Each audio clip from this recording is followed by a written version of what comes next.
Welcome to magnet brains. मैं हूं तुम्हारी वैदेही मैम और आज हम अगला टॉपिक पढ़ने वाले इसी चैप्टर का जिसका नाम है मॉलिक्यूलर बेसिस ऑफ इनहेरिटेंस का। आज हम कौन सा टॉपिक पढ़ेंगे? रेप्लिकेशन। बहुत इंपॉर्टेंट है, स्टार्टिंग से नोट्स बनाते चलो, सुनते चलो, जो भी जहां डाउट आ रहा है तुम्हारे चैट बॉक्स नहीं, कमेंट बॉक्स में लिखते चलो, ठीक है। और ये सारी पढ़ाई हम कहाँ करने वाले हैं? इसी चैनल पे जिसका नाम है मैग्नेट ब्रेन्स, जहां मिलता है आपको फ्री एजुकेशन किंडरगार्टन से लेके ग्रेड 12 तक, इंग्लिश मीडियम में भी, हिंदी मीडियम में भी, और अब तो बहुत सारी कॉम्पिटिटिव एग्जाम्स के लिए भी। अब ध्यान से सुनना, क्या यही वाला चैप्टर, ये वाला चैप्टर बहुत क्यों इंपॉर्टेंट है, वापस मैं रिपीट कर देती हूं, क्योंकि एंट्रेंस एग्जाम में भी बहुत सारी चीजें इस चैप्टर में से पूछी जाती है। ये सबसे बड़ा चैप्टर है तुम्हारी एनसीईआरटी 12th बुक का, तो हमें पढ़ना है क्योंकि ये बहुत सारे चैप्टर का बेस बनाएगा। जो आगे जाके चैप्टर आएंगे बायोटेक्नोलॉजी 1 और 2, उसका बेस थोड़ा बहुत ये बनाएगा। और यकीन मानो तुम ग्रेजुएशन किसी भी सब्जेक्ट में करो, अगर तुम्हारा कोर बायोलॉजी चल रहा है तो तुम्हारे ग्रेजुएशन में भी ये फिर से यही टॉपिक आने वाला है। तो ये मतलब मैम ये लंबा वाला टॉपिक है जो, हाँ ये टॉपिक अब तुम्हारा पीछा नहीं छोड़ेगा। तो हम अच्छे से पढ़ेंगे, मतलब जब भी हम नेक्स्ट टाइम इस सब्जेक्ट के साथ या इस टॉपिक के साथ एनकाउंटर होंगे तो हमें इसका प्रिंसिपल या बेस पता होगा। तो देखो, रेप्लिकेशन जैसे मैं बात करती हूँ तो क्या याद आता है? अगर याद होगा, हमने लास्ट क्लास में पढ़ा था कि जो क्रिक है उन्होंने क्या दिया था? सेंट्रल डॉगमा दिया था। तो सेंट्रल डॉगमा क्या बोलता है, जल्दी बताओ मैम। डीएनए से जब डीएनए वापस बनता है तो उसको हम रेप्लिकेशन बोलते हैं। बहुत सही। अच्छा एक बात बताओ, मैंने तुमको अगर याद होगा तो रेप्लिकेशन जो पहली प्रॉपर्टी या पहला फीचर था किसी भी मॉलिक्यूल को जेनेटिक मटेरियल बोलने के लिए भी, पिछले वाली क्लास में जिसमें हमने सर्च ऑफ जेनेटिक मटेरियल पढ़ा था, एंड में कुछ फीचर्स दिए गए थे, है ना। जैसे अपन जाते हैं मोबाइल के, हम देखते हैं फीचर्स है, और एक कैमरा बढ़िया होना चाहिए, फ्रंट कैमरा, बैक कैमरा, इतनी मेमोरी होनी चाहिए, इतनी स्पीड होनी चाहिए। तो जैसे हम मोबाइल के फीचर्स बोलते हैं, वैसे ही जेनेटिक मटेरियल के भी कुछ फीचर्स थे। उसमें से अगर याद होगा, पहला फीचर क्या बोलते हैं हम, कि जो भी तुम्हारा जेनेटिक मटेरियल हो वो क्या हो, उसमें रेप्लिकेशन की प्रॉपर्टी हो, या फिर वो खुद की कॉपी बना सके। तो खुद की कॉपी बोलो या फिर रेप्लिकेशन बोलो। वापस अब बोलोगे मैम आरएनए भी तो करता है। हाँ आरएनए करता है, मना कहां कर रही हूं, पर आरएनए वो करता था जो इवोल्यूशन में बहुत पहले मिला करता था, ठीक है। अब बोलोगे मैम फिर आरएनए वहां भी तो करेगा जहां पे जिनका जेनेटिक मटेरियल आरएनए है, जैसे कुछ वायरस हो गए। बिल्कुल सही, मना कौन कर रहा है।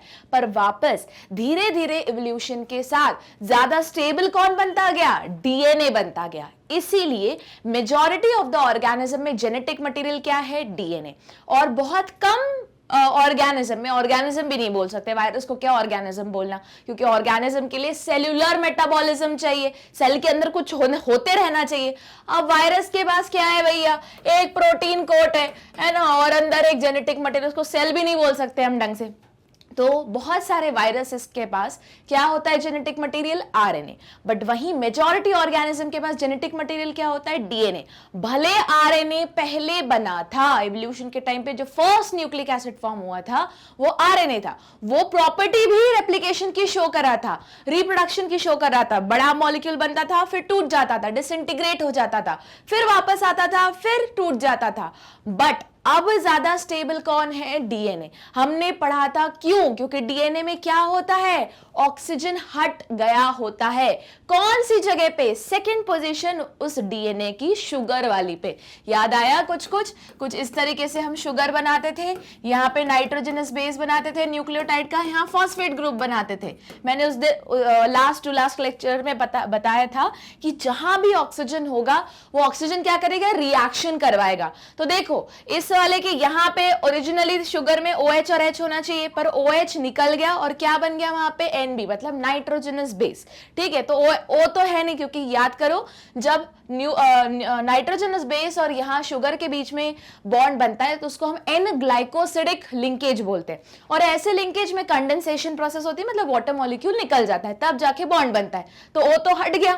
उसके बाद इस वाले पे देखो, यहाँ पे क्या है? फॉस्फोईस्टर बॉन्ड। इस बॉन्ड के फॉर्मेशन में भी यहाँ पे जो OH था, या एक जगह तो OH था ही नहीं, H था और फिर CH2OH था, तो उसका भी O हट गया और क्या बन गया, वापस फॉस्फोईस्टर बॉन्ड। उसके बाद आते हैं यहाँ पे, तो ये बोलोगे मैम यहाँ पे भी तो OH होता है, हाँ होता है ना, मना कौन कर रहा है वापस, पर यहाँ पे अगले न्यूक्लियोटाइड के साथ जुड़ गया, कौन सा बॉन्ड बना के, फॉस्फोडाईस्टर बॉन्ड बना के। अब देखो इस वाली पोजीशन पे OH रह गया, पर डीएनए में ऑलरेडी ऑक्सीजन नहीं होता, मतलब डीऑक्सी होता है। वही आरएनए में इस जगह पे क्या रहता है, OH रहता है। इसको इसलिए हम उसको क्या बोलते हैं, राइबोज न्यूक्लिक एसिड। पर O होने की वजह से, ऑक्सीजन होने की वजह से वो क्या हो जाता है, हाईली रिएक्टिव। जो चीज हाईली रिएक्टिव है वो कैसी प्रॉपर्टी शो करेगा, डिग्रेडेशन की। और डिग्रेडेशन मतलब वो क्या हो गया, अनस्टेबल हो गया। ये हमने लास्ट क्लास में पढ़ा था, क्विक रिवाइज करा रही हूं, ठीक है। इसीलिए आरएनए अब किसकी तरह काम करता है, एक कैटलिस्ट की तरह, है ना, एक मैसेंजर की तरह, ये हमने पढ़ा था। इसीलिए जेनेटिक मटेरियल अब मेजॉरिटी ऑर्गेनिज्म का क्या है, डीएनए, कुछ ऑर्गेनिज्म का है क्या, आरएनए। एक और चीज, डीएनए सिंगल स्ट्रैंडेड भी हो सकता है जेनेटिक मटेरियल, डबल स्ट्रैंडेड भी हो सकता है। सिमिलरली आरएनए सिंगल स्ट्रैंडेड भी हो सकता है, डबल स्ट्रैंडेड भी हो सकता है। होता क्या है कि किसी ने तुमसे पूछा बताओ डिफरेंस डीएनए और आरएनए का, तुम लिख के आते हो DNA double stranded, RNA single stranded. नहीं, गलत गलत गलत। अगर अब भले तुम लोग अभी इस लेवल पे पढ़ नहीं रहे हो, पर हायर लेवल पे जब जाओगे, ग्रेजुएशन लेवल में जब जाओगे या नीट के लिए जब पढ़ोगे, तो तुम देखोगे कुछ एग्जाम्पल, तुम single stranded RNA, single stranded DNA के एग्जाम्पल्स भी पढ़ोगे कि कौन से ऑर्गेनिज्म में भैया सिंगल स्ट्रैंडेड डीएनए मिल रहा है एज अ जेनेटिक मटेरियल, कौन से ऑर्गेनिज्म में डबल स्ट्रैंडेड आरएनए मिल रहा है। एकदम सही सुन रहे हो, ठीक है। भले तुम्हारी 12th की बुक में नहीं लिखा हुआ है, तो लिखा नहीं इसका मतलब ये नहीं है कि एज्यूम कर लो होता ही नहीं है, ठीक है। चलो, तो डीएनए से डीएनए तो क्या बोलते हैं इसको, रेप्लिकेशन। ये कैसे पहला फीचर है कि जेनेटिक मटेरियल क्या होना चाहिए, able to make its own copy. तो उसी को बोल दे भैया, इंग्लिश में बोल दिया, अब उसको बायोलॉजिकल लैंग्वेज में बोल दिया हमने, रेप्लिकेशन। अच्छा बताओ, डीएनए टू आरएनए बनना, वापस मैंने बताया था आरएनए 3 तरीके के होते हैं, कौन कौन से, आरआरएनए, टीआरएनए और एमआरएनए। टीआरएनए टी स्मॉल लिखते हैं, ठीक है। सिमिलरली आर स्मॉल लिखते हैं आरएनए, और एम भी स्मॉल लिखते हैं। जो मैसेंजर बोलते हैं ना, मैसेंजर की तरह काम करता है, बेसिकली वही होता है एमआरएनए, मैसेंजर की तरह। और यहां पे मैंने इन ब्रॉड बताया था कि आरएनए, बट बेसिकली एमआरएनए बोलते हैं, ठीक है। तो इसको क्या बोलते हैं हम, ट्रांसक्रिप्शन, जो तुम अगले क्लास में पढ़ोगे, ट्रांसक्रिप्शन, ठीक है। उसके बाद आरएनए से क्या बनता है, जल्दी बताओ, प्रोटीन बनता है। और इस प्रोसेस को क्या बोलते हैं, ट्रांसक्रिप्शन बोलते हैं, सॉरी ट्रांसलेशन बोलते हैं। ये सब याद आया। अच्छा जल्दी से बताओ, ये वाली प्रोसेस कहां होती है, प्रोटीन का फॉर्मेशन, साइटोप्लाज्म में, सेल के साइटोप्लाज्म में होती है, ठीक है। उसके बाद आरएनए ट्रांसक्रिप्शन वाली प्रोसेस कहां पे होती है, न्यूक्लियस के अंदर, मतलब न्यूक्लियोप्लाज्म में, ठीक है। और जब ये बन जाता है तो न्यूक्लियर पोर से ये आरएनए बाहर निकल जाता है और बाहर आके फिर एमआरएनए का प्रोटीन बनता है, ठीक है। उसके बाद बताओ मैम डीएनए कहां होता है, वो भी न्यूक्लियोप्लाज्म में, एक्चुअली न्यूक्लियोप्लाज्म बोल सकते हो, पर अगर याद है रेप्लिकेशन में बेसिकली क्या होता है, डीएनए का कंटेंट डबल होता है। कहां होता है, न्यूक्लियोप्लाज्म में। कब होता है, जब उस सेल को क्या करना हो, डिवाइड करना हो। तो सेल डिवीजन से याद आया, एक और प्रॉपर्टी बताओ इस डीएनए की, जब कुछ चेंज आता है उसमें, जब सिर्फ सेल डिवाइड होना हो, कौन सी प्रॉपर्टी है, देखो नॉर्मल में ये डीएनए क्रोमैटिन फाइबर में पड़ा हुआ मिलेगा तुमको न्यूक्लियस के अंदर, मतलब बीड ऑन स्ट्रिंग स्ट्रक्चर। पर जब उस सेल को इंस्ट्रक्शन आया, बॉस अब हम एक सेल से 2 सेल बनने वाले हैं, मतलब खुद को डिवाइड करने वाले हैं, तो फिर क्या हो जाता है, जैसे वही है ना, तो उस सेल का न्यूक्लियस बोलता है अरे यार अब मेन कंटेंट आधे आधे में बटेगा, तो पहले तो मैं काम कर लेता हूं, इस कंटेंट को डबल कर लेता हूं, मतलब रेप्लिकेशन कर लेता हूं। अब रेप्लिकेशन करके सिंस अब ये आगे जाने वाला है, अगली जनरेशन में जाने वाला है, तो इसको अच्छे से पैक कर लेता हूं। तो पैक कैसे करोगे भाई, हिस्टोन प्रोटीन तो पहले से लगे हुए हैं, घुमाते चलो, कंडेंस करते चलो, और एंड में एक्स शेप का स्ट्रक्चर, एक्स, ठीक है, एक्स शेप का स्ट्रक्चर बन जाता है, जिसको क्या बोलते हैं, क्रोमोसोम। तो ये भी क्वेश्चन है, आता ही है, या तो तुम्हारे 12th में कभी ना कभी तो फंस जाएगा। अब इतने सारे प्री बोर्ड्स हैं, एक प्री बोर्ड, 2 तो प्री बोर्ड होते होते हैं, एक सहोदय वाला प्री बोर्ड होता है, और फिर तुम्हारा बोर्ड है, उसके पहले बहुत सारे इंटरनल एग्जाम है। तो कहीं, या फिर अगर यहाँ नहीं होगा तो वाइवा में एक्सटर्नल पूछ लेगा कि बताओ तुम्हें क्रोमोसोम कब विजिबल रहेगा और डीएनए क्रोमैटिन फाइबर कब रहेगा। तो क्रोमोसोम कब रहेगा, जब सेल डिवीजन हो रहा होगा तब ही, ठीक है, ही बोलना। और क्रोमैटिन फाइबर बाकी पूरे टाइम में जो डीएनए वो कैसा पड़ा रहेगा, चिल फॉर्म में। कैसे फॉर्म में, मतलब ओपन है, इतना कंडेंस होने की जरूरत नहीं है। वही चीज है ना, अमेजन से कोई चीज मंगा रहे हो, अमेजन, मिंत्रा, फ्लिपकार्ट, जिससे भी कोई चीज मंगा रहे हो, कैसी आ रही, एकदम पैक वैक होके आ रही, सुरक्षित घर पहुंचनी चाहिए। सिमिलरली ये डीएनए वो सुरक्षित एकदम सेफली अगली सेल तक पहुंचना चाहिए, इसलिए उसको पैक वैक करके रखते, एकदम पैक करके जाएगा आगे, ठीक है, बबल रैप होके जाएगा। तो उसका डीएनए का बबल रैप क्या हुआ, हिस्टोन प्रोटीन, ठीक है, histone protein, non histone chromosomal protein, ये सब पढ़ा है हमने, ठीक है। तो चलो आज कौन से टॉपिक से स्टार्ट कर रहे हैं, रेप्लिकेशन। तो देखते हैं पहला point, the scheme suggested that two strand would separate and act as template. अब कुछ चीजें अंडरलाइन करो, ठीक है, कि क्या बोल रहा है कि भैया जो दो स्ट्रैंड है डीएनए के, कौन से दो स्ट्रैंड, अरे ये ऐसे दो स्ट्रैंड नहीं बनाते, ये एक स्ट्रैंड हो गया, ये दूसरा स्ट्रैंड हो गया। जल्दी बताओ ये दोनों स्ट्रैंड कैसे है, एंटी पैरेलल है, उनकी पोलैरिटी कैसी है, उल्टी है। उल्टी मतलब अगर ये वाली स्ट्रैंड की पोलैरिटी 5' है तो नीचे क्या आएगा, 3' है, तो इस वाले की क्या हो जाएगी, उल्टी। क्यों उल्टी हो जाएगी, हम पढ़ चुके हैं, नहीं याद आ रहा है, बता देती हूं कि भैया दोनों स्ट्रैंड को जोड़ने के लिए एक बॉन्ड बनने की जरूरत है। उस बॉन्ड का नाम क्या है, कोवेलेंट हाइड्रोजन बॉन्ड, जो किसके बीच में बनता है, ए और टी के बीच में बनता है डबल कोवेलेंट हाइड्रोजन बॉन्ड, जी और सी के बीच में बनता है ट्रिपल कोवेलेंट हाइड्रोजन बॉन्ड, और ए टी जी सी क्या है तुम्हारे, नाइट्रोजनस बेस। याद करो नाइट्रोजनस बेस हमने दो टाइप के पढ़े थे, कौन कौन से, ए जी ओ जी, ऐसे याद करवा रही हूं रोज, ठीक है। तो ए जी आता है क्या तुम्हारा, प्यूरिन्स, और टी और सी क्या है, पाइरिमिडिन्स, ठीक है। क्या डिफरेंस है दोनों में, जो प्यूरिन्स है वो डबल कार्बन की स्ट्रक्चर है, बड़ा स्ट्रक्चर है, और पाइरिमिडिन सिंगल कार्बन का साइक्लिक स्ट्रक्चर है, ठीक है।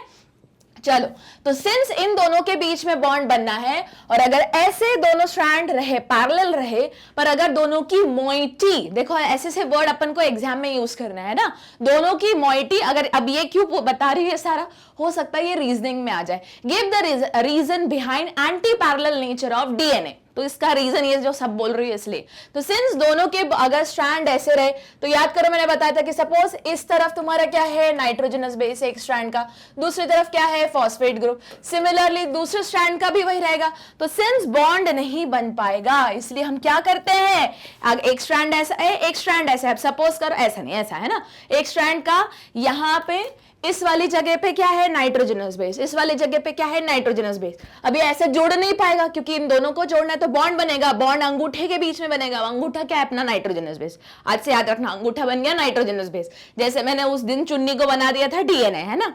चलो, तो अब इन दोनों के बीच में बॉन्ड करना है तो क्या करूं, क्या करे, ऐसे करे, नहीं ऐसा नहीं हो पाएगा, तो फ्लिप कर देते हैं, तो ये बॉन्ड बन जाएगा। तो मैंने ऐसे उस दिन डांस बताया था, यूं कर दो तो ये हो जाएगा, ठीक है। तो इसलिए क्या है, एंटी पैरेलल है।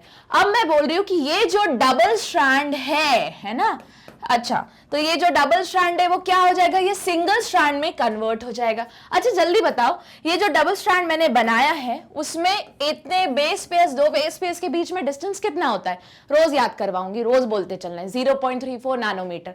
और एक टर्न में या एक हेलिक्स में या एक पिच में कितने बेस पेयर्स होते हैं, 10 बेस पेयर्स होते हैं, ठीक है। चलो आगे बढ़ते हैं। तो वो बोल रहे हैं कि ये जो डबल स्ट्रैंड है वो किस में डिवाइड हो जाएगा, दो सिंगल स्ट्रैंड में, ठीक है भैया। ये हो गया 5' to 3' वाला, और ये हो गया दूसरा बोलोगे मैम सेम ही तो लग रहा है, नहीं रुको अलग से बना देती हूँ, ठीक है।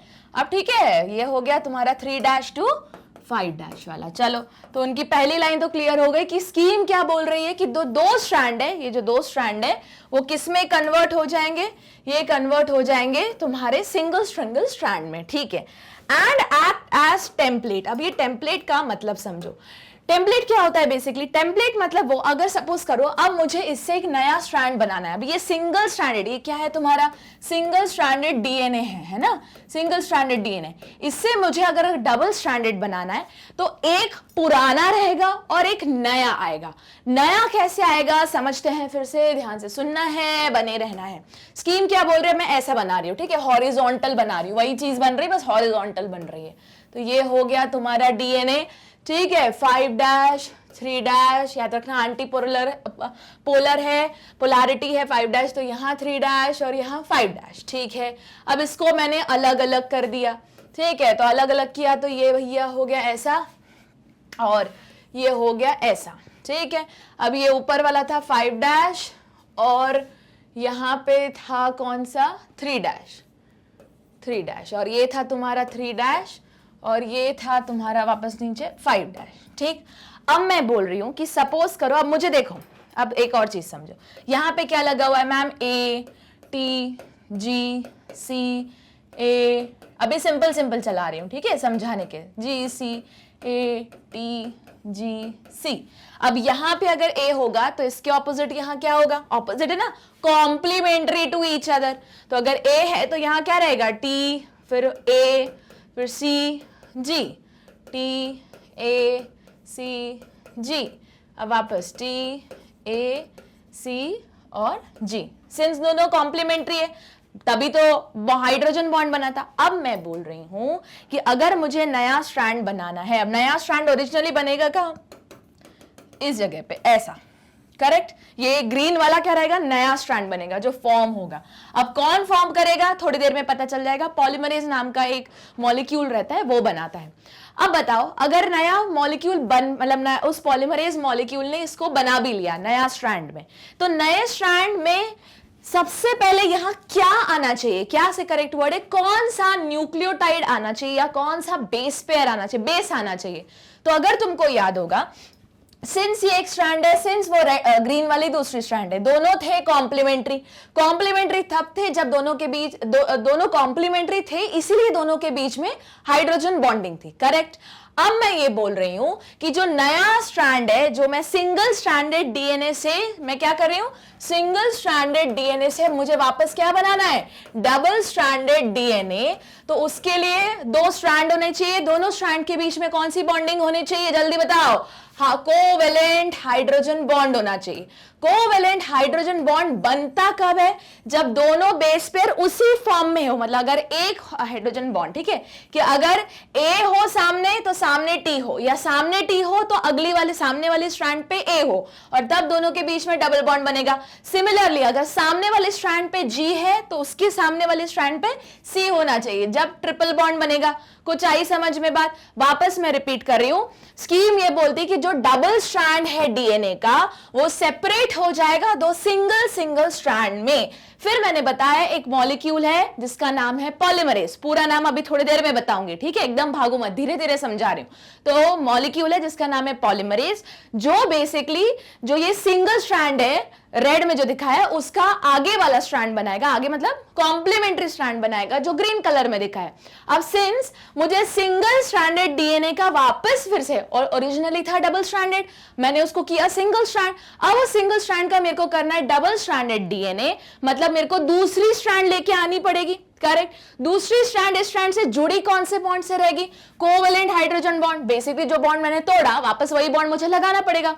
ये बॉन्ड किसके बीच में बनता है, बेस पेयर्स के बीच में होता है। और अगर पुरानी वाली स्ट्रैंड में, मतलब ये जो डबल स्ट्रैंड की जो एक स्ट्रैंड थी, है ना, ये जो रेड कलर की थी, अगर यहां पे A है तो जो नई स्ट्रैंड में बना रही हूं वहां पे क्या होना चाहिए, T ही होना चाहिए। जब T रहेगा तभी तो भैया इन दोनों के बीच में कैसा बॉन्ड बनेगा, कोवेलेंट हाइड्रोजन बॉन्ड, वो भी कैसा, डबल कोवेलेंट हाइड्रोजन बॉन्ड। अब इसके लिए मुझे क्या करना पड़ेगा, मुझे नहीं, पॉलीमरेज को क्या करना पड़ेगा, इस वाली स्ट्रैंड को ऐसा बेस रखना पड़ेगा। बेस मतलब जो जो भैया यहां लिखा है उसको पढ़ के उसका ऑपोजिट यहां फिट करना पड़ेगा।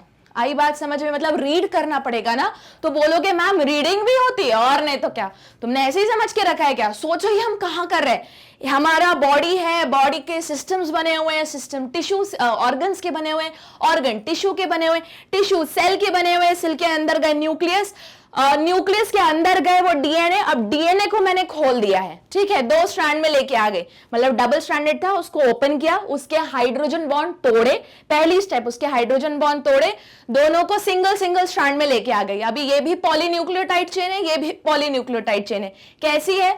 थी कॉम्प्लीमेंट्री एक दूसरे के अगेंस्ट। अब मैं एक चेन को पकड़ रही हूं, उसको अब पॉलीमरेज मॉलिक्यूल लेके आ रही, वो फिट होगा यहाँ पे, फिर वो पढ़ेगा भैया इस स्ट्रैंड में क्या लिखा हुआ है, अगर यहाँ पे टी लिखा है मतलब अब जो मेरे को नई स्ट्रैंड बनानी है, मतलब अब जो मेरे को नया न्यूक्लियोटाइड से धीरे धीरे जोड़ के वो न्यूक्लियोटाइड उठाएगा डायरेक्ट, ठीक है, न्यूक्लियोटाइड मतलब जिसमें नाइट्रोजन बेस हो, शुगर हो और तुम्हारा फॉस्फेट ग्रुप हो, पर अगर अब वो वही मिक्सचर में रहता है, मतलब न्यूक्लियस के अंदर ही सारा ओलिगोन्यूक्लियोटाइड ऐसे ही पड़ा हुआ रहेगा, ठीक है।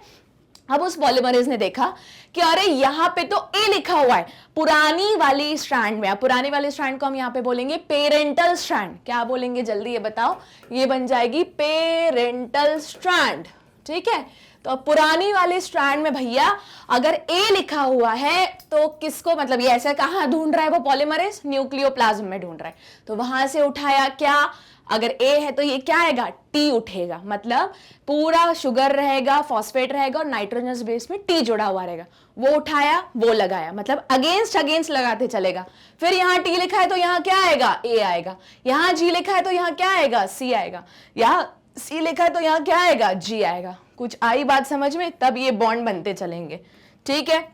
अब ये क्यों मैं बता रही हूं, क्योंकि अब जो पुरानी वाली स्ट्रैंड है, जो पेरेंटल स्ट्रैंड है, वो क्या है, बेस है, किसके लिए बेस है, पॉलीमरेज के लिए बेस है। पॉलीमरेज एक ही चीज पढ़ेगा, तो जो चीज बेस बन जाती है, जिसकी रीडिंग होती है, यही वर्ड यूज करते हैं, जिसकी रीडिंग होगी, जिसको रीड करके जो पॉलीमरेज मॉलिक्यूल है उसका कॉम्प्लीमेंट्री स्ट्रैंड बनाते चलेगा, तो उस स्ट्रैंड को अब हम क्या बोलेंगे, टेम्पलेट बोलेंगे। क्या बोलेंगे, टेम्पलेट। आई कहानी समझ में? तो इतनी सारी कहानी मैं क्यों बता रही थी, सिर्फ ये वर्ड टेम्पलेट समझाने के लिए। तो टेम्पलेट का मतलब क्या होता है कि ऐसा कोई भी स्ट्रैंड जो अब बेस है हमारा नए या उसके कॉम्प्लीमेंट्री स्ट्रैंड को बनाने के लिए, जरूरी नहीं कि कॉम्प्लीमेंट्री वर्ड हो। अब देखो कॉम्प्लीमेंट्री डीएनए भी हो सकता है, जब मैं तुमको ट्रांसक्रिप्शन पढ़ाऊंगी तो कॉम्प्लीमेंट्री आरएनए आ जाएगा वहां पे, ठीक है। तो जब ऐसा कोई भी स्ट्रैंड जो बेस है रीडिंग का, किसके लिए, पॉलीमरेज की रीडिंग का, उसको देख देख के कॉम्प्लीमेंट्री स्ट्रैंड बनता चले। डीएनए भी हो सकता है, आरएनए भी हो सकता है, क्योंकि आरएनए इसलिए बोल रही हूं क्योंकि ट्रांसक्रिप्शन में आरएनए बन जाएगा वो, ठीक है। तो अभी यहां तो फिलहाल डीएनए ही बना रहा है, तो उसको, उस स्ट्रैंड को, उस ओरिजिनल स्ट्रैंड को हम क्या बोलेंगे, टेम्पलेट बोलेंगे। आई कहानी समझ में? देखो जरा, after the completion of replication, each DNA molecule would have one parental and one newly synthesized strand। तो दिख ही रहा है, जो रेड कलर की स्ट्रैंड है उसको अगर मैंने पेरेंटल स्ट्रैंड बोला, वो 2 में स्प्लिट हो गई, 2 सिंगल डीएनए स्ट्रैंड में स्प्लिट हो गई, नया ग्रीन वाली बनी जो थी कॉम्प्लीमेंट्री डीएनए बनाया गया, तो अब वो क्या हो गई, न्यू स्ट्रैंड हो गई, ठीक है। चलो आगे देखते हैं। Okay, this scheme was termed as semi conservative DNA replication. तो इसी टर्म को क्या बोलते हैं हम, सेमी कंजर्वेटिव। क्यों? क्योंकि ओरिजिनल था उसमें से आधा क्या हो गया, कंजर्व हो गया, मतलब आधा पुराना ही चल रहा है, नया कुछ ऐड हुआ है, फिर वापस और नया, वो भी मतलब नया है पर वो भी क्या है, पुराने वाले का ही कॉम्प्लीमेंट्री है, ठीक है। आई बात समझ में? तो इसको अब देखो, अगर तुम ध्यान से बाद में जब ये दोनों स्ट्रैंड बन जाएंगी, फिर इस स्ट्रैंड को और इस स्ट्रैंड को मैच करोगे ना, एग्जैक्ट सेम दिखेंगी। क्यों? क्योंकि ये वाली जो अलग हुई थी वो उसकी कॉम्प्लीमेंट्री थी, अब कॉम्प्लीमेंट्री और जब दोनों स्ट्रैंड बन गई तो ये तो एक्चुअल में पुराने वाले डीएनए जैसी दिखने लगी, पर जो नया बना है उसमें एक पुरानी वाली है और एक नई वाली, तो इसी को हम क्या बोलते हैं, सेमी कंजर्वेटिव रेप्लिकेशन। हुआ क्लियर इतना? चलो आगे मूव करते हैं। अब एक्सपेरिमेंटल प्रूफ, भैया मैंने बताया था इस चैप्टर में ढेर साइंटिस्ट हैं। अगर तुम सिर्फ इतना पढ़ोगे कि जेनेटिक मटेरियल किसने बताया, तो तुमने वॉटसन क्रिक भी पढ़ा था, उसके पहले भी बहुत सारे साइंटिस्ट पढ़े थे। फिर सर्च ऑफ जेनेटिक मटेरियल में 3 सेट्स ऑफ साइंटिस्ट आ गए, अलग अलग टीम आ गई। अब यहाँ पे हम रेप्लिकेशन पढ़ रहे हैं, तो यहाँ भी अलग अलग साइंटिस्ट आ जाएंगे। तो पहले साइंटिस्ट का नाम क्या कौन है, जिन्होंने ये एक्सपेरिमेंटली प्रूव किया था कि semi conservative way of replication की जो डीएनए है वो कैसा रेप्लिकेट करता है कि पुराना आधा पुराना ही रखता है और जो आधा है वो नया आता है। तो इसको प्रूफ किया था मेल्सन एंड स्टाहल एक्सपेरिमेंट ने। वापस बहुत इंपॉर्टेंट है, स्टार मार्क कर लो, चांद सितारे तारे जो जो तो तुमको अगर पूरा सोलर सिस्टम भी ड्रॉ करना है तो कर लो, बहुत इंपॉर्टेंट है। देखो, it was first shown in E coli, Escherichia coli. Matthew Meselson and Franklin Stahl perform the following experiment in 1958। Year इतना इंपॉर्टेंट नहीं, पर उन्होंने किया क्या वो सारा इंपॉर्टेंट है। ठीक है, आगे मूव करते हैं। अब देखो, मैं एक एक करके एक्सपेरिमेंट स्टार्ट कर रही हूं, पहले तो ले लो इसका स्क्रीनशॉट, उसके बाद हम शुरू करते हैं। तो देखो, अब इसकी स्टेप्स है, ये अपन को स्टेप्स भी याद रखने, क्योंकि बिल्कुल स्टेप वाइज ही वो पूरा एक्सपेरिमेंट पूछ लेते। तो किया क्या उन्होंने, चलो एक एक करके देखते हैं फिर समझते हैं। They grew E coli in a medium containing ammonium chloride. अब बोलोगे मैम ये 15 क्यों यहाँ लिखा हुआ है, क्योंकि ये नाइट्रोजन का आइसोटोप है। वापस ये आइसोटोप रेडियो एक्टिव नहीं है बोल रही हूं।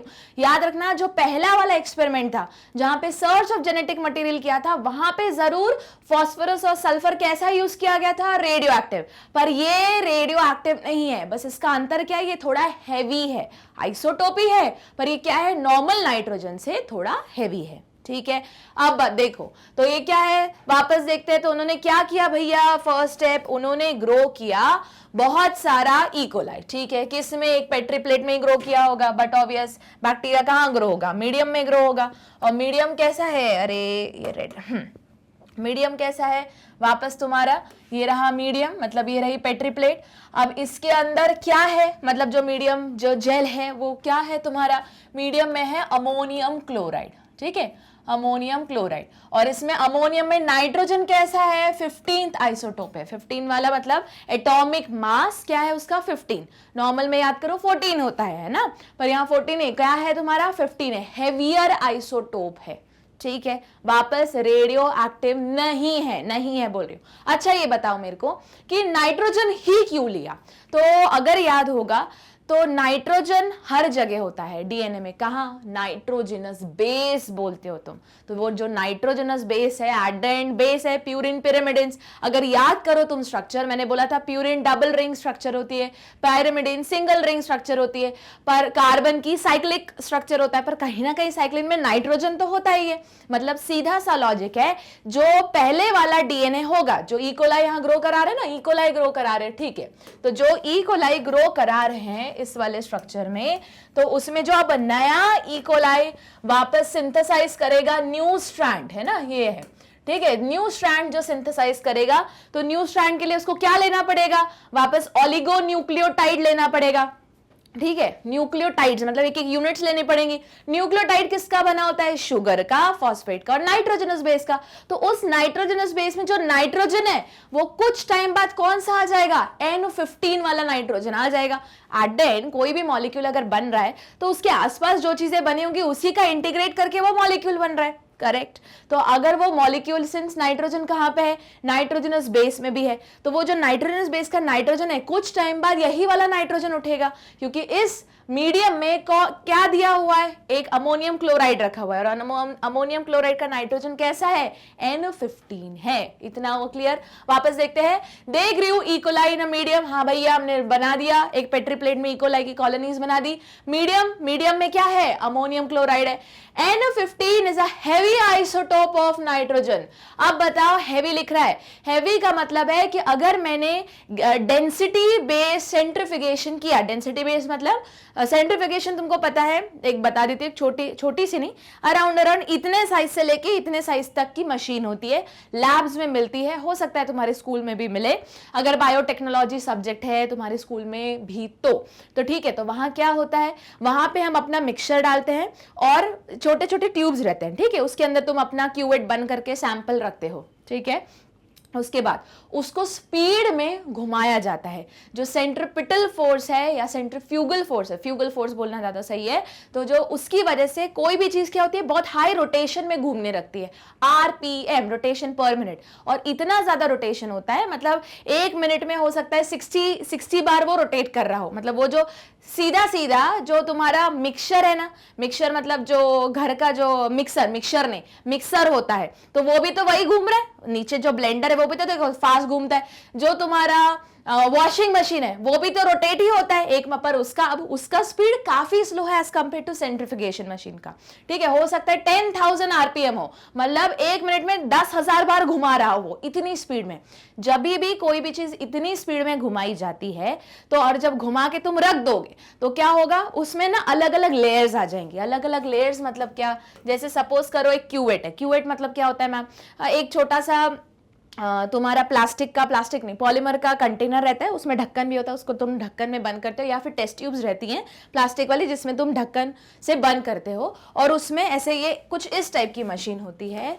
ऐसे समझो, ऐसी मशीन, अब ऐसा नहीं मशीन दिखा सकती मैं, कुछ इस टाइप की, जैसे ये बॉक्स रहता है, ठीक है, बॉक्स मतलब कंटेनर रहता है, उसके अंदर ऐसे होल मशीन रहती है, वो मशीन का ही पार्ट होता है, और उसमें छोटे छोटे होल्स लगे रहते हैं। ये पता है सेंट्रिफिकेशन कहाँ तुमने देखा था, या तो गूगल कर लेना, या तो फिर जो बहुत पहले CID में उन्होंने दिखाया था, और उसमें से चला के उन्होंने बोला था हाँ DNA मैच करते, कुछ भी दिखाते हैं टीवी सीरियल्स में, है ना। DNA मैच करने के लिए पूरा DNA फिंगरप्रिंटिंग अलग प्रोसीजर होती है, उन्होंने सेंट्रिफिकेशन में घुमा के बोला था हाँ ये मैच कर रहा है, गलत है, तो वहां पे दिखाया गया था। तो वापस बता रही हूँ, एक इंस्ट्रूमेंट होता है जिसमें ऐसी डिस्क लगी रहती है अंदर, और छोटे छोटे होल्स रहते हैं। उन होल्स में तुम अपना सैंपल, मतलब डायरेक्ट सैंपल नहीं डालते, एक टेस्ट ट्यूब में ढक्कन लगा के बंद करके, या क्यूवेट में बंद करके, यहाँ पे क्या करते हो, ऐसे से स्लैंटिंग डायरेक्शन में उसको मतलब 45 डिग्री पे ऐसा रखा जाता है, ठीक है, और रख के फिर उसके ऊपर बटन रहता है, वो दबा दिया जाता है। जैसे अपना मिक्सर घूमता है, मिक्सर बोल रही हूँ बार बार, मिक्सर घूमता है, या वॉशिंग मशीन जिस प्रिंसिपल पे वॉशिंग मशीन काम कर रहा है, जिस प्रिंसिपल पे तुम्हारा मिक्सर काम कर रहा है, फूड प्रोसेसर काम कर रहा है, उसी प्रिंसिपल पे ये मशीन भी काम करती है। बस इतना अंतर होता है कि इसमें जो भी तुम्हारा कंटेंट है वो 45 डिग्री के एंगल पे रखा जाता है और बहुत स्पीड में घुमाया जाता है। बताया ना, 10,000 RPM, मतलब एक रोटेशन 1 मिनट में 10,000 बार वो घूम जाएगा। ठीक है, अब क्या होगा, जब घूमने के बाद उसको स्टेबल करते हैं, फिर यहां से वो टेस्ट ट्यूब निकाली, और टेस्ट ट्यूब जब निकाल के देखोगे तो सिंस इतना फास्ट घुमाया गया है, तो जो भी तुम्हारा मिक्सचर रहेगा, या सपोज करो सेल के कंपोनेंट रहेंगे, तो सेल में भी कुछ कंपोनेंट हैवी होते हैं, कुछ लाइट होते हैं, तो वो वेट के अकॉर्डिंग क्या हो जाएंगे, अलग अलग डिस्ट्रीब्यूट हो जाएंगे, और तुमको ना अलग अलग लेयर्स के फॉर्म में दिखेंगे। जो सबसे हैवी रहेगा वो नीचे ऐसे चिपक जाएगा, ठीक है, क्योंकि वो प्रेसिपिटेट हो जाएगा। फिर जो उससे ऊपर लाइट रहेगा वो यहाँ रहेगा, उससे ऊपर लाइट रहेगा वो यहाँ रहेगा, उससे और जो सबसे हल्का रहेगा सुपरनेटेंट वो ऊपर रहेगा। आई बात समझ में? तो ये क्या है, ये है डेंसिटी, नाम ही बोल रही हूँ ना, डेंसिटी बेस्ड सेंट्रिफिकेशन। तो क्या हो रहा है यहाँ पे, सेंट्रीफ्यूगल फोर्स लग रहा है। फिजिक्स में 2 टाइप के फोर्सेस पढ़ चुके हो, सेंट्रिपिटल, सेंट्रीफ्यूगल।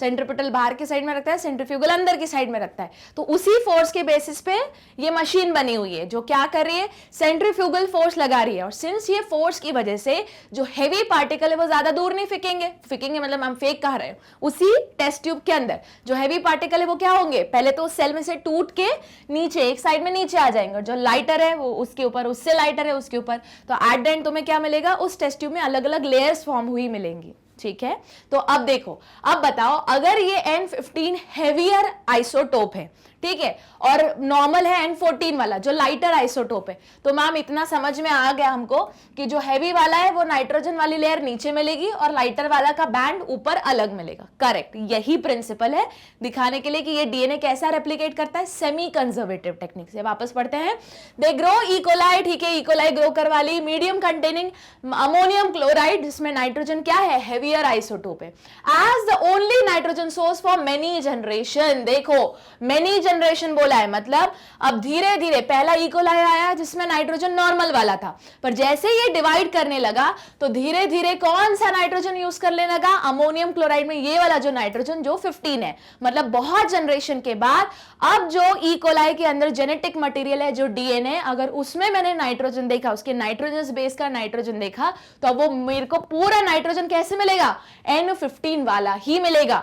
क्यों? उन्होंने वो कब तक उगाते रहे, जब तक मेनी जनरेशन के लिए, जब तक पुराना वाला नाइट्रोजन पूरी तरह रिप्लेस नहीं हो गया हो। ठीक है, the result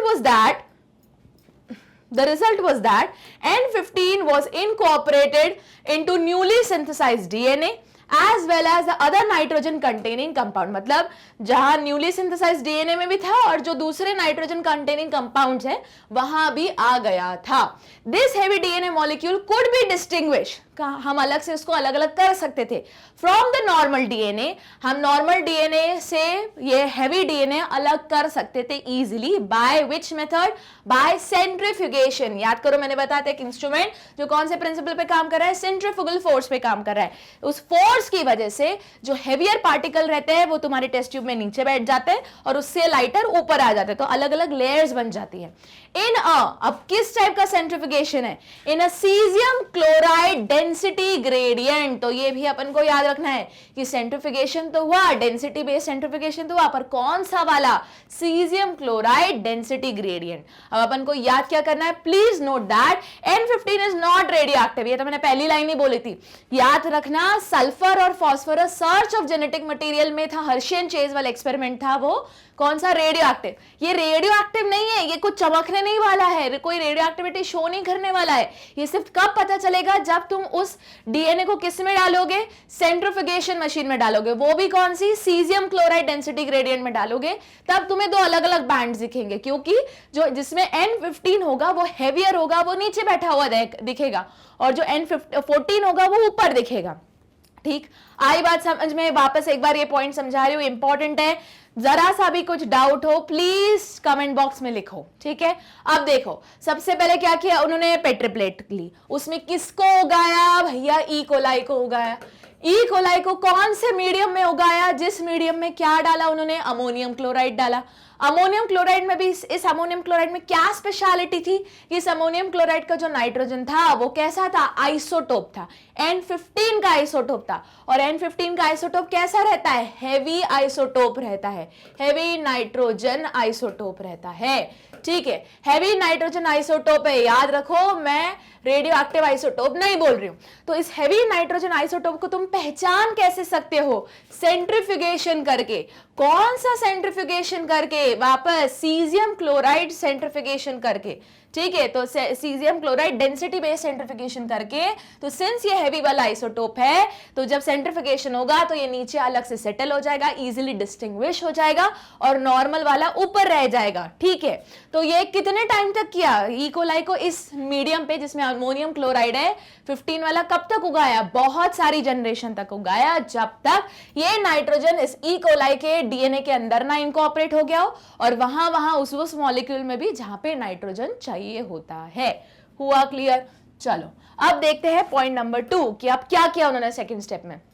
They then transferred the cell into a medium with normal ammonium chloride and took sample at various definite time intervals। अब देखो उन्होंने क्या किया, बहुत समय तक उगाया किसमें? अमोनियम क्लोराइड में।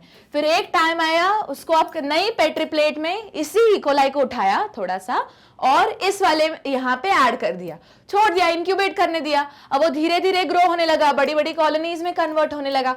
यहाँ का मीडियम क्या था? Ammonium chloride. मतलब मीडियम में क्या था? सिर्फ मीडियम नहीं, अमोनियम क्लोराइड होता है। मीडियम में जो एक न्यूट्रिएंट था वो अमोनियम क्लोराइड था। कैसा है? N15 वाला। पर अब जो उन्होंने अगली स्टेप में जो मीडियम लिया उसमें कौन सा अमोनियम क्लोराइड था?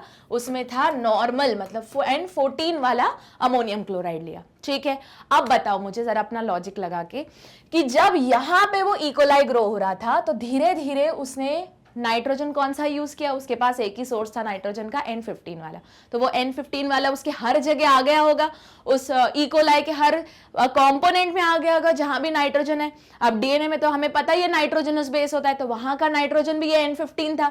उसके बाद और भी कुछ चीजें होंगी उसमें, जैसे प्रोटीन हो गया, तो प्रोटीन में भी अमीनो एसिड से बना, तो वहां भी हम NH2 लिखते, तो वो भी N आ गया होगा तुम्हारा N15 वाला। ठीक है, अब क्या किया उन्होंने, यहां से सिर्फ ई कोलाई उठाया, बाकी सबको छोड़ दिया और यहां प्लेट कर दिया।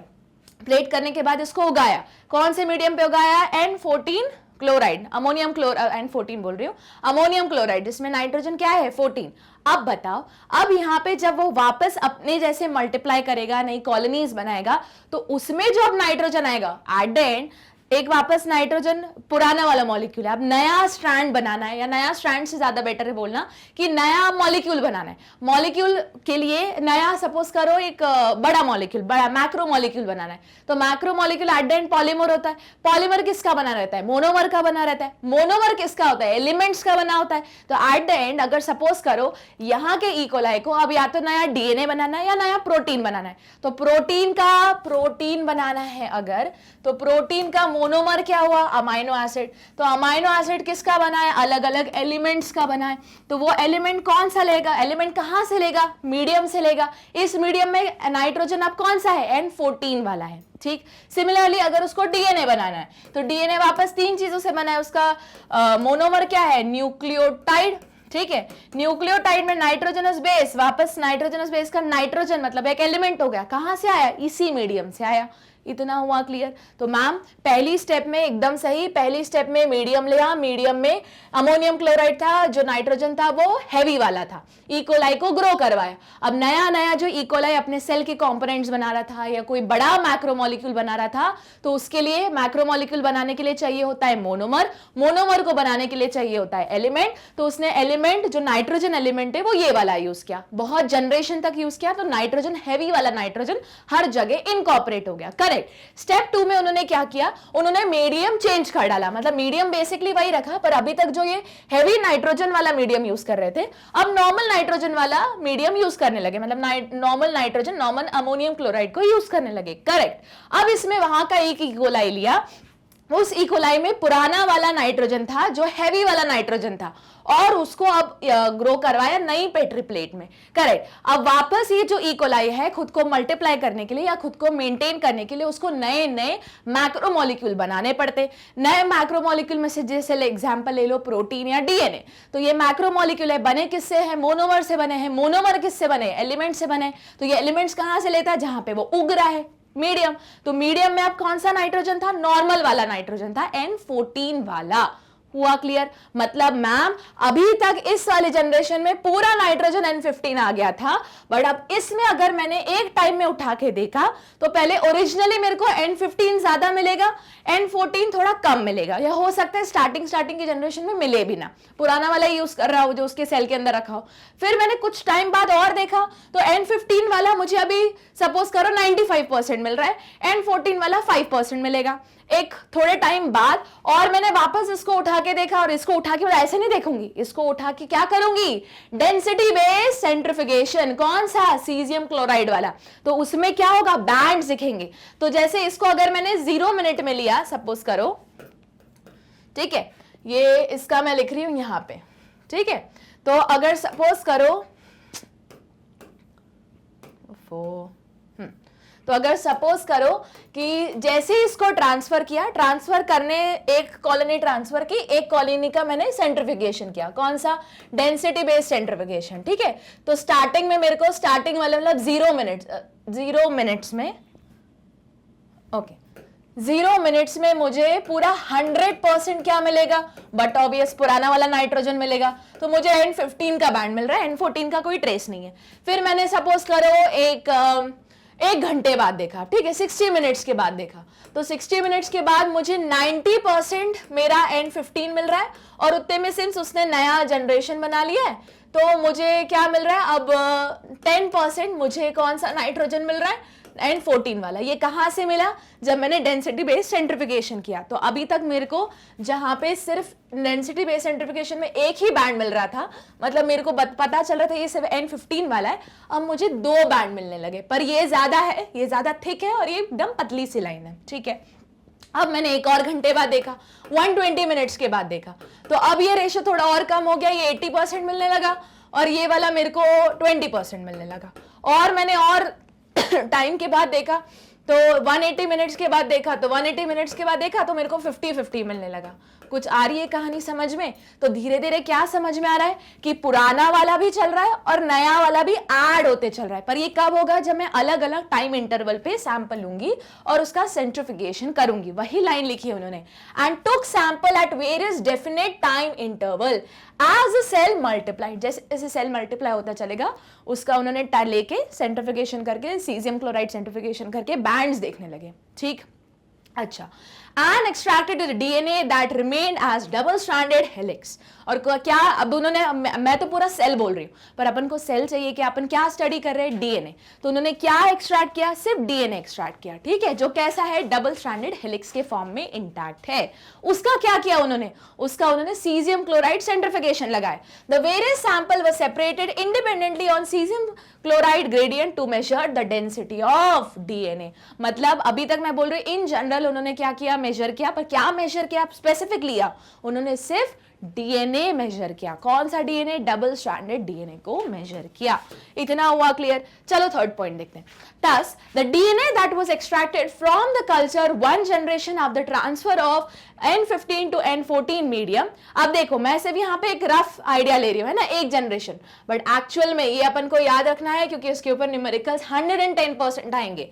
तुम्हारे एंट्रेंस एग्जाम का तो फिक्स क्वेश्चन है कि वो डबलिंग टाइम, जनरेशन टाइम पूछते हैं, और आजकल तो सीबीएसई 12th बोर्ड को भी अलग से प्यार हो गया है इस क्वेश्चन से।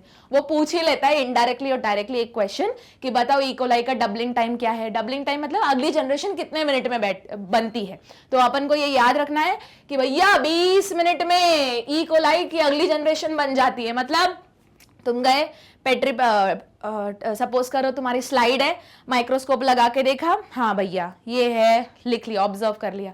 20 मिनट के बाद आए, तुम सोच रहे ये बड़ा हुआ क्यों लग रहा है? क्योंकि ये अपन खुद को डबल कर चुका है, डबलिंग टाइम हो चुका है। और 20 मिनट के बाद आओगे, तीसरी जनरेशन देख रहे हो, पुरानी वाली मर गई, ठीक है। और 1 घंटे बाद आओगे तो देखो अब क्या हुआ। तो ये अपन को याद रखना है, इकोलाई का डबलिंग टाइम क्या है? 20। इसीलिए इकोलाई लेते हैं स्टडी के लिए, इजी रहता है ना, फटाफट। और इसीलिए कोई भी बायोटेक्नोलॉजिकल प्रोडक्ट या रिकॉम्बिनेंट प्रोडक्ट, अब बोलोगे मैम ये क्या बोल रहे हो, कोई भी नया ऐसा जेनेटिकली मॉडिफाइड प्रोडक्ट को ऑब्टेन करने के लिए भी बढ़िया मीडियम रहता है, बढ़िया सोर्स रहता है इकोलाई, क्योंकि फटाफट रिप्रोड्यूस करेगा क्योंकि 20 मिनट लगते हैं रिप्रोडक्शन में, ठीक है। ये सबसे फास्टेस्ट टाइम है। सोचो 20 मिनट में, मतलब अभी तक लेक्चर सुनते सुनते 20 मिनट हो गया है, तो अगर तुमने साइड में वो इकोलाई रखा है तो वो डबल हो गया, फिर और अगर और 20 मिनट हो गया वो ट्रिपल हो गया। ट्रिपल मतलब अब तीसरी जनरेशन आ गई उसकी, ठीक है। तो देखो इन्होंने क्या किया, वापस डीएनए अलग अलग टाइम पे लिया।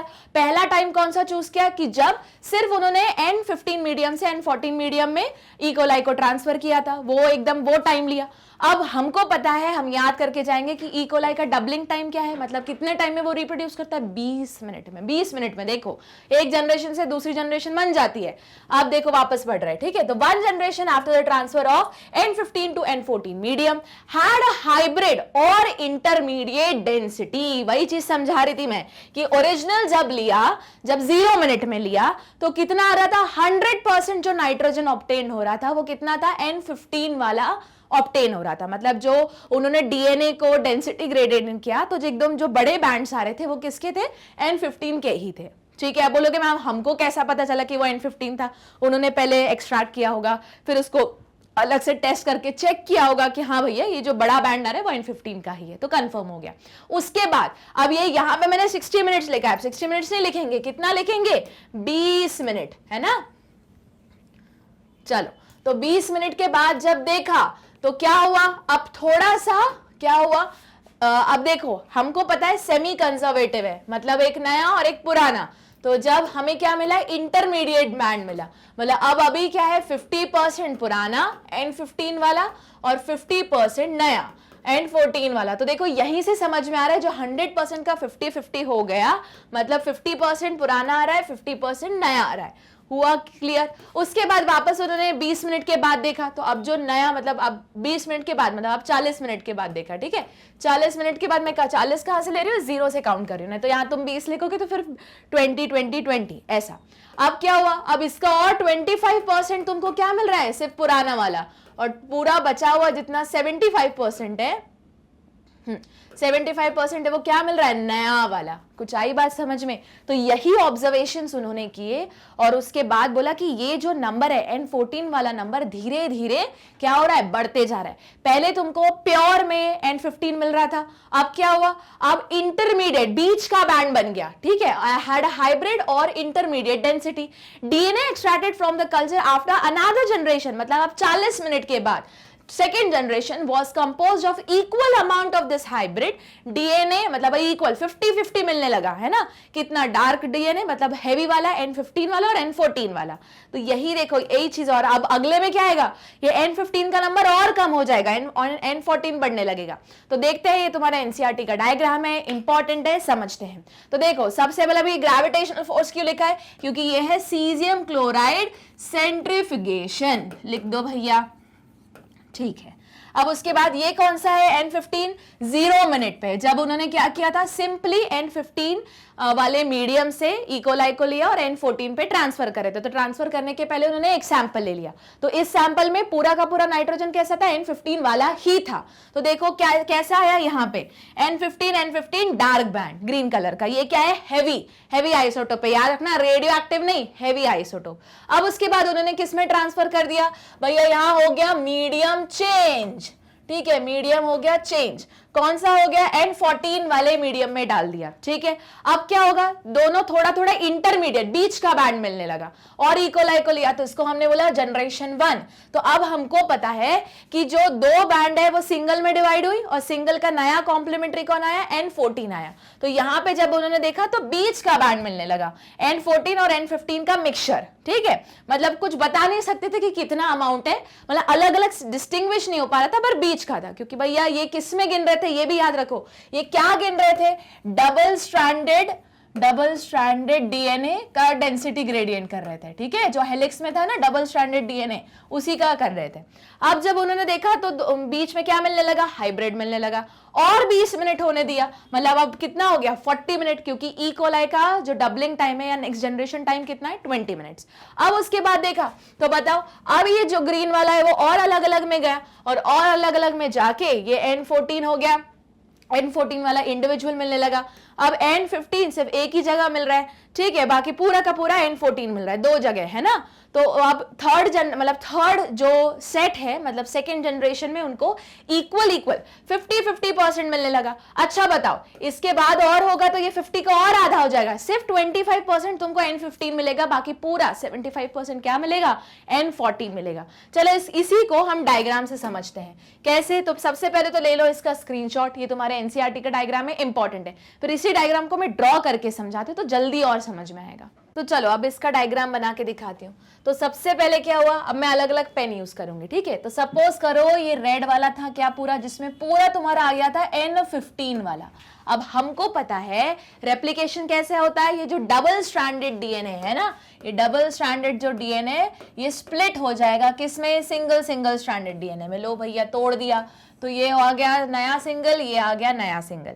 अब मुझे बताओ ये क्या करेगा, अब ये अपना नया वाला कॉम्प्लीमेंट्री स्ट्रैंड बनेगा। अब मैं ये अलग कलर से मैम क्यों बना रही हूँ, दो रीजन है। पहले तो पुराना वाला था पेरेंटल जनरेशन, नया वाला है न्यू जनरेशन, बट ये ज्यादा कलर्ड से इसलिए बना रही हूँ क्योंकि अब इसमें क्या है, N14 वाला नाइट्रोजन यूज हुआ है, ठीक है। अब बताओ, अब ये और स्प्लिट होगा, वापस दो में जाएगा ना, ये दो में गया, ये दो में गया, क्योंकि ये भी डबल स्ट्रैंडेड है, वापस अगली सेकेंड जनरेशन में ये जाएगा, ये सिंगल स्ट्रैंडेड, अब और यहाँ पे ये सिंगल स्ट्रैंडेड, और उसका कौन है कॉम्प्लीमेंट्री, ये वाला डबल, ये वापस गया, उसी का एक स्ट्रैंड, और ये वाला दूसरा स्ट्रैंड गया। हुआ क्लियर? अब बोलोगे मैम ये ऐसा स्ट्रैंड नहीं दिख रहा, ठीक है रुक जाओ तुम, हाँ ये लो, ठीक है, और यहाँ पे ये वाला, और ऊपर वाला ये लो, ठीक। अब बताओ, अब वो सिंगल सिंगल स्ट्रैंड हो गया तो अपना कॉम्प्लीमेंट्री बनाएगा। अब अपना नया जो कॉम्प्लीमेंट्री बनेगा उसमें कौन सा नाइट्रोजन यूज होगा, N14 वाला ही। क्यों मैम, अभी भी वो उसी मीडियम में रखा हुआ है। तो देखो जरा, ये आ गया नया स्ट्रैंड, सिमिलरली यहां आ गया नया स्ट्रैंड, यहां आ गया नया स्ट्रैंड, और यहां आ गया नया स्ट्रैंड। तो अब जो फाइनल प्रोडक्ट बना है, जो 4 ऑफस्प्रिंग्स बने हैं या जो 4 नए डीएनए, डबल स्ट्रैंडेड डीएनए बने हैं, उसमें से 2 डीएनए तो बाबा पूरे के पूरे क्या है, पूरे के पूरे N14 वाले ही है, ठीक है। और जो 2 पुराने डीएनए हैं उसमें से सिर्फ एक एक स्ट्रैंड N15 वाला है, बाकी तो पूरा क्या है, N14 वाला ही है। तो देखो जरा यहाँ पे, तो जब स्टार्टिंग में हुआ, क्योंकि ये क्या था, ये इंटरमीडिएट था, याद रखो उन्होंने स्ट्रैंड अलग अलग नहीं किए थे, उन्होंने इसका एक अलग, मतलब सपोज करो ये ट्यूब है, ठीक है, तो अगर N15 वाला यहाँ पे हैवी मिल रहा है, फिर अगले इसमें क्या आया, मिक्स वाला आया, है ना, क्योंकि दोनों उसमें मिक्स फॉर्म में पड़ा हुआ था, यहाँ आया, ठीक है। तो इसको उन्होंने बोला इंटरमीडिएट। और एंड में क्या आया, अब तुमको एक बैंड अलग हैवी मिलेगा और एक बैंड क्या मिलेगा, लाइट मिलेगा, ये देखो, ठीक है। तो अब हुआ क्या, ये इंटरमीडिएट वाला मिला और N15 वाला मिला, मतलब ऐसा कुछ मिलेगा। ये वाला पहले वाले में ये प्योर नीचे मिला, ये था सिर्फ तुम्हारा N15 वाला। फिर था एक मिक्सचर जिसमें N14 भी था। अब ये 2 बार क्यों लिख रहे हो, समझो बात को, एक स्ट्रैंड का और एक स्ट्रैंड का है, इसलिए यहाँ पे N15 लिखा है, क्योंकि दोनों स्ट्रैंड में N15 था, इसलिए N15। अब आई बात समझ में कि 2 बार N15 क्यों लिखा है, क्योंकि N15 एक बार लिखा है एक स्ट्रैंड को दिखाने के लिए और N15 एक लिखा है दूसरे स्ट्रैंड को दिखाने के लिए। तो यहाँ पे सबसे हैवी वाला था तो वो तो अलग स्ट्रैंड बन गए। फिर क्या बना, इंटरमीडिएट कंपाउंड बना जिसमें एक स्ट्रैंड N15 वाली थी और एक जो नई सिंथेसाइज स्ट्रैंड थी वो क्या थी, N14 वाली थी। इसलिए यहाँ पे क्या हुआ, ये बीच का प्रोडक्ट मिला कि एक पुराना और एक नया, बट ये इंटरमीडिएट है, तो इसका बैंड इसके ऊपर बनेगा क्योंकि लाइट है। अब जो नया बैंड बना, अब मतलब अगली जनरेशन के टाइम पे जो नया बैंड, ओके, अब जो नया बैंड बना उसमें अगर तुम ध्यान से देखोगे तो ये दोनों 50-50 क्वांटिटी में मिलेंगे। क्यों, दो ऐसे डीएनए बने हैं जिसमें क्या है, सिर्फ N14 ही है, तो N14 और ये कितने थे, 4 है ऑफस्प्रिंग, 4 में से 2 क्या है, सिर्फ N14 वाले, तो ये कितना हुआ, 50%, ठीक है। और जो पुराने वाले वो इंटरमीडिएट है, तो ये क्या हुआ, ये भी बन गया तुम्हारा 50%। अब मेरा क्वेश्चन यहाँ पे है कि बताओ, अब जब मैं जनरेशन नंबर 3 ऑब्टेन करूंगी तो मुझे ये परसेंटेज कैसे चेंज होगा, तो कैसे निकालोगे, तो देखो जरा वापस, ये है तुम्हारा, ठीक, ये अभी मैं डायग्रामेटिक समझा रही हूं, फिर इसका न्यूमेरिकल पैटर्न भी होता है। तो देखो अब ये बैंड वापस डिवाइड कर जाएगा 2 में, किसमें, एक रहेगा रेड वाला और यहां पे रहेगा रेड वाला, बाकी तो भैया पूरा का पूरा क्या रहेगा, ग्रीन ही रहेगा, ये भी ग्रीन में रहेगा, इसके 2 बने, ठीक है।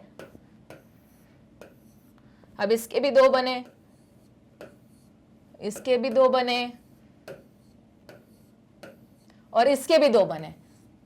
अब देखो, तो अगर मैं इसका नंबर देखूं तो ऑफस्प्रिंग कितने मेरे पास, 1 2 3 4 5 6 7 8, तो 8 में से अराउंड प्योर वाले कितने हैं, 1, मतलब N14 वाले ही कितने हैं, 1 2 3 4 5 6, तो 6, अब इस इंटू 100 कर दो तो तुमको उतना परसेंटेज मिल जाएगा जिसमें क्या है, N14 और N14 ही है। फिर उसके बाद क्या करो, और सिर्फ 2 स्ट्रैंड्स हैं, है ना, मतलब 8/2 इंटू 100, तो ये तुमको परसेंटेज मिल जाएगा कि कितना तुम्हारा है, ये इंटरमीडिएट वाला N14 और N15 वाला। कुछ आई बात समझ में, तो ये इस टाइप के कैलकुलेशंस आते हैं। तो अब बोलोगे मैम हम ये ड्रॉ करके देखें, ड्रॉ मत करो, तुम normal 2 to the power n वाला फॉर्मूला लगाओ। पहले तो ये पता करो कि एक्सपोनेंशियली टोटल नंबर, ये नंबर कितना बन रहा है, फिर जो तुम्हारा ओरिजिनल वाला है भैया उसमें से सिर्फ सिंगल ही जाएगा, उनको काउंट कर लेना, परसेंटेज पूछेंगे न्यूमेरिकल में इंटू 100 कर लेना, लो तुम्हारा आंसर आ जाएगा, ठीक है। चलो आगे मूव करें, तो देखो मतलब मैम ये समझ में आने लगा कि अभी जो ये 50% था, अगली जनरेशन में वो 25% हो जाएगा, मैं तो बता ही रही हूं, वैसे भी 25% हो जाएगा। कौन सा, इंटरमीडिएट बैंड, अगले इसमें और कम हो जाएगा, ठीक है, हर चीज का 50-50% हो रहा है। देखो इसमें था ये 100% इंटरमीडिएट था, करेक्ट। अब 100% का क्या हुआ, 50% इंटरमीडिएट मिला और 50% तुम्हारा नया वाला मतलब लाइट वाला मिला। अब 50% का 50% मतलब 25%, तो 25% तुमको अब हाइब्रिड वाला मिलेगा इंटरमीडिएट, और बाकी पूरा का पूरा 75% क्या मिलेगा, लाइट मिलेगा। अब 25% का भी 15% मतलब अब निकाल लो 12.5%, तो वो क्या मिलेगा तुमको, इंटरमीडिएट या हाइब्रिड वाला मिलेगा। बाकी जितना भी बचा हुआ परसेंटेज है वो क्या मिलेगा तुमको, लाइट मिलेगा। अब उसके अगले जनरेशन में अब 12.5% का भी हाफ कर दो, 6 पॉइंट जो भी आएगा 25, तो 6.25% तुम्हें हाइब्रिड मिलेगा और बाकी पूरा बचा हुआ क्या मिलेगा, लाइट मिलेगा। तो इस तरीके से आ जाएंगे कैलकुलेट करने के लिए। तो सीधा सा लॉजिक है, बस इतना याद रखना कि 50-50 करते चलना। पर ये याद रखना कि ये तो सबसे पहले ये भी पता कर लेना कि तुम्हारा जनरेशन कितना निकल रहा है, पता चले। जनरली वो थर्ड या फोर्थ जनरेशन तक ही पूछते हैं, पर हाँ कॉम्पिटिटिव एग्जाम में वो चले जाते हैं 28 जनरेशन तक और बड़े बड़े नंबर ले लेते हैं। तो वहां पे तो तुम्हारा एक्सपोनेंशियल वाला फॉर्मूला लगेगा और सॉल्व हो जाएगा। हुआ क्लियर इतना? तो देखो इससे क्या पता चलता है कि जो डबल स्ट्रैंडेड डीएनए है वो स्प्लिट होता है सिंगल में, और एक पुराना चलता है और एक नया आता है। तो इसी को हम क्या बोलेंगे, semi conservative form of DNA या सेमी कंजर्वेटिव रेप्लिकेशन। अच्छा, वापस मैंने बोला इस चैप्टर में भर भर के साइंटिस्ट हैं, तो ये तो बता दिया किसने, ये वाला जो सेमी कंजर्वेटिव है ये तो मेल्सन एंड स्टाल ने बता दिया। अब इसी चीज को सिमिलरली पैरेलली एक और साइंटिस्ट के सेट ने प्रूव किया था, क्या नाम है, टेलर एंड कलीग्स। ठीक है, उन्होंने क्या किया, एक्सपेरिमेंट इन्वॉल्विंग यूजिंग, अब इन्होंने यूज किया क्या, रेडियो एक्टिव थायमीन। तो बट ऑब्वियस स्टार्टिंग में रेडियो एक्टिविटी बहुत रहेगी, धीरे धीरे रेडियो एक्टिविटी कम होते चलेगी। तो ये यही प्रूफ है कि क्या है कि जो डीएनए वो कैसे डिवाइड कर रहा है, तुम्हारा सेमी कंजर्वेटिव टेक्निक से। To detect the distribution of newly synthesised DNA in the chromosome was perform on Vicia faba beans by Taylor and colleagues in 1958। अब इसमें से याद क्या करना है कि इन्होंने जो मेल्सन स्टालन ने कोई रेडियो एक्टिव मॉलिक्यूल नहीं यूज किया, हैवी आइसोटोप यूज किया, किसका, नाइट्रोजन का, N15 का। और वो क्या ऑब्जर्व कर रहे थे, डबल स्ट्रैंडेड डीएनए ऑब्जर्व कर रहे थे, किस मैकेनिज्म का यूज करके, तुम्हारा सीजियम क्लोराइड सेंट्रिफिकेशन का। पैरेलली टेलर एंड कलीग्स ने क्या यूज किया, उन्होंने क्रोमोसोम की स्टडी की, और क्रोमोसोम की स्टडी के लिए उन्होंने क्या यूज किया, रेडियो एक्टिविटी यूज की। रेडियो एक्टिविटी में क्या यूज किया, मतलब कौन सा एलिमेंट, या कौन सा एलिमेंट नहीं, कौन सा मॉलिक्यूल, थायमीन यूज किया। और क्या था सैंपल उनका सैंपल था फाबा बीन्स। वहीं मेल्सन स्टाल का जो सैंपल मॉडल या मॉडल एनिमल कौन सा था, एनिमल नहीं, मॉडल ऑर्गेनिज्म कौन सा था, ई कोलाई था, और इनका क्या था, फाबा बीन था। ठीक है, इतना ये याद रखना है। वापस मेल्सन स्टाल ने क्या यूज किया, मैम नाइट्रोजन, कैसा, हेवी आइसोटोप ऑफ नाइट्रोजन। वहीं तुम्हारे टेलर ने क्या यूज किया, मैम रेडियो एक्टिविटी, कौन सा, थायमीन का। यहां क्या यूज हो रहा है मैम, डबल स्ट्रैंडेड डीएनए। यहां क्या यूज हो रहा है, क्रोमोसोम यूज हो रहा है। यहां ऑर्गेनिज्म कौन सा यूज हो रहा है, ई कोलाई। यहां ऑर्गेनिज्म कौन सा यूज हो रहा है, फाबा बीन, विसिया फाबा। ठीक है, इतना हो गया क्लियर। मूव करें आगे। तो यहां पे तुम्हारा एक्सपेरिमेंटल प्रूफ रेप्लिकेशन के खत्म होते हैं। याद रखना, हमेशा जब हम कोई भी प्रोसेस पढ़ते हैं तो पहले उसका क्या पढ़ते हैं कि भैया वो आया कैसे, किसने किस तरीके से उसको डिस्कवर किया। तो यहां पे था क्या, दो टीम थी साइंटिस्ट के, उन्होंने क्या किया, प्रूफ किया था। इसके बाद हम अगले लेक्चर में पढ़ेंगे कि एक्चुअल में रेप्लिकेशन होता कैसे है। पर अगर ये आगे की प्रोसेस क्लियर रखना है तो अपन को क्या करना है, अपना बेसिक बहुत क्लियर रखना है। अभी तक जितने भी लेक्चर्स हुए जाके देख लो। अब देखने के लिए क्या करोगे, या तो YouTube पे तो मिल ही जाता है, नहीं तो हम क्या करेंगे, वेबसाइट पे जाएंगे। कैसे जाएंगे, www.magnetbrains.com टाइप करके जैसे ही एंटर करोगे ये होम पेज आएगा। होम पेज पे अपना जो CBSE K to 12th है उसमें अपना क्लास को सिलेक्ट करो। सिलेक्ट करोगे उसके बाद अपना सब्जेक्ट सिलेक्ट करो, और बस वहां पे लिस्ट आ जाएगी चैप्टर्स की, उसमें क्लिक करना। जितने भी अभी तक वीडियोस हुए हैं इस चैप्टर से रिलेटेड या किसी दूसरे चैप्टर से रिलेटेड, वो सारे तुमको मिल जाएंगे। सिर्फ मेरे नहीं, बाकी किसी भी टीचर्स के, और इनफैक्ट यहां तक कॉम्पिटिटिव एग्जाम के लिए भी ये चैप्टर बहुत अच्छे से पढ़ना है। जो भी डाउट हो कमेंट बॉक्स में लिखना है। अगर कोई चीज नहीं समझ में आ रही, कोई क्वेश्चन नहीं समझ में आ रहा, कमेंट बॉक्स में लिखो, मैं सॉल्व करके तुमको दूंगी। ठीक है, अच्छा, और सुनते चलना है, और सुनना ही नहीं है, याद भी करते चलना है। लाइक शेयर सब्सक्राइब करना नहीं भूलना है। मिलेंगे हम अब अगली क्लास में, तब तक पढ़ते रहो और बने रहो मैग्नेट ब्रेन्स के साथ।